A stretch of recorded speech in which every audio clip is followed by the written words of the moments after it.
Hey everyone, and welcome to this explainer. Today we're doing something a little bit different and honestly pretty exciting.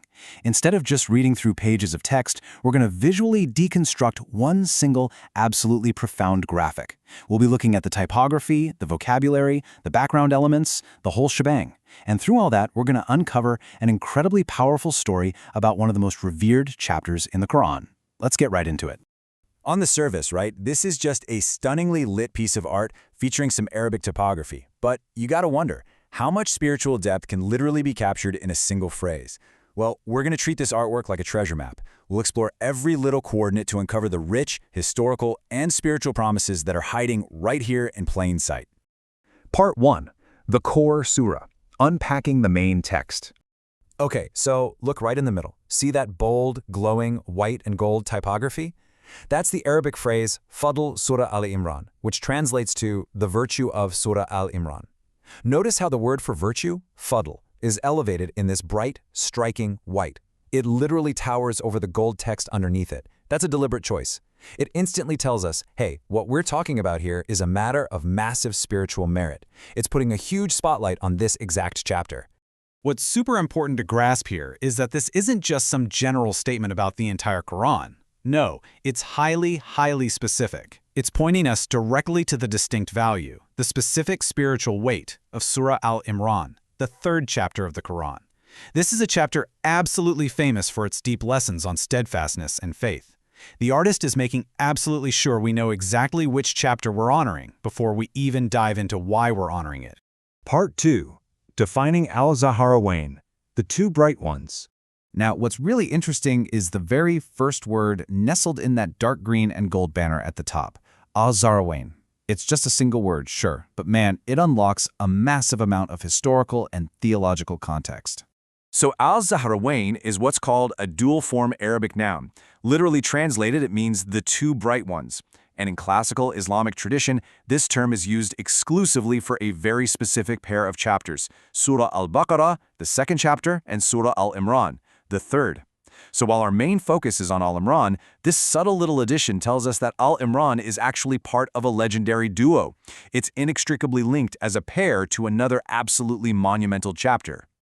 But, this begs a really beautiful question. Why exactly are they called the bright ones? Like, what is it about these two specific chapters that earned them a title associated with light and radiance? Well, to answer that, we've got to look at the rest of the sentence in that banner because it transitions us from their title to what they actually do. Part 3. The Promise of Intercession, a Companion's Reward. The second half of that phrase reads, Tashfa'ani li sahibihima, which means they intercede for their companion. And wow, this is a highly dynamic promise. It completely transforms these chapters from just, static words on a page into active participants in a person's ultimate spiritual journey. So, the crucial point here is this concept of intercession, or shafa'ah in Arabic. It basically means pleading on behalf of someone else. The tradition being referenced here teaches that on the Day of Judgment, which is described as an overwhelmingly difficult day, these two chapters, the bright ones, will actually manifest as advocates.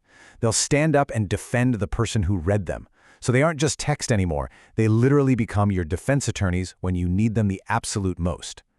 But hold on a second. Notice the specific word used at the very end of that phrase, their companion, or sahib in Arabic. It doesn't say they'll intercede for someone who just casually flipped through the pages once. It says companion. So I want to pause here and challenge you to think about that.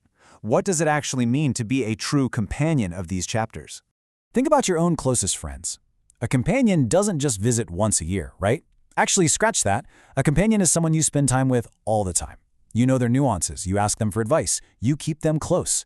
In this context, being a companion to Surah al-Imran means consistent reading, deep reflection, and honestly, living by its guidance. It means absorbing those profound lessons of steadfastness and patience from the Battle of Uhud. It means internalizing the unwavering faith we see in the incredible stories of Maryam and Zakaria. Taking those practical tips for sincere worship and actually building them into your daily life. That is what builds the connection. The promise of intercession, that's reserved for the people who build that deeply rooted, enduring relationship with the text. Part 4. Symbols of Illumination, the Visual Context. Let's step back from the typography for a second. The whole environment the artist built here acts as this deliberate visual commentary. We've got this dark, incredibly serene background, which obviously makes the lighter elements totally pop. It creates a scene that feels deeply peaceful, but also highly reverent. And notice how the physical elements reinforce the theology. Over on the left, there's an open Quran resting on a traditional wooden stand, a rihal. That perfectly symbolizes the companionship we just talked about. The book is literally open, ready to be engaged with. Right beside it is this beautifully ornate, glowing golden lantern. And then fading into the background, we see the unmistakable architecture of the Prophet's Mosque in Medina, beautifully illuminated against a serene night sky with just a hint of a crescent moon. It's a brilliant way of illustrating the origin of these teachings, really grounding this massive spiritual promise in a physical, historic reality. This right here is where the absolute genius of the artwork shines. We're looking at a direct comparison between textual meaning and visual representation. The text calls Surah al-Baqarah and Al-Imran the bright ones. And how does the artist show us that? Through literal, glowing light. The warm light spilling out of that lantern in the foreground and the majestic illumination of the mosque in the background, they perfectly mirror the metaphorical brightness of the chapters. They're bright because they guide you through the dark, exactly like a lantern guides a traveler through the night. When you pull it all together, this single image is just a unified masterpiece of communication. The open book is inviting you to be a companion. The lantern and the glowing mosques show you the brightness, the al-Zarawain that you're bringing into your life. And that bold central text, it's a powerful reminder of the ultimate virtue, that by dedicating yourself to Surah Al-Imran, it will literally advocate for you one day. The art and the theology are just perfectly, seamlessly interwoven. Which leaves us with one final, pretty important thought to ponder. We've seen how masterfully this explains the virtues of Surah Al-Imran and its role as a bright one. But, knowledge requires action. So if these chapters are quite literally waiting to be your active advocate on a day when you will need it most, how are you going to become their companion today? Really think about that.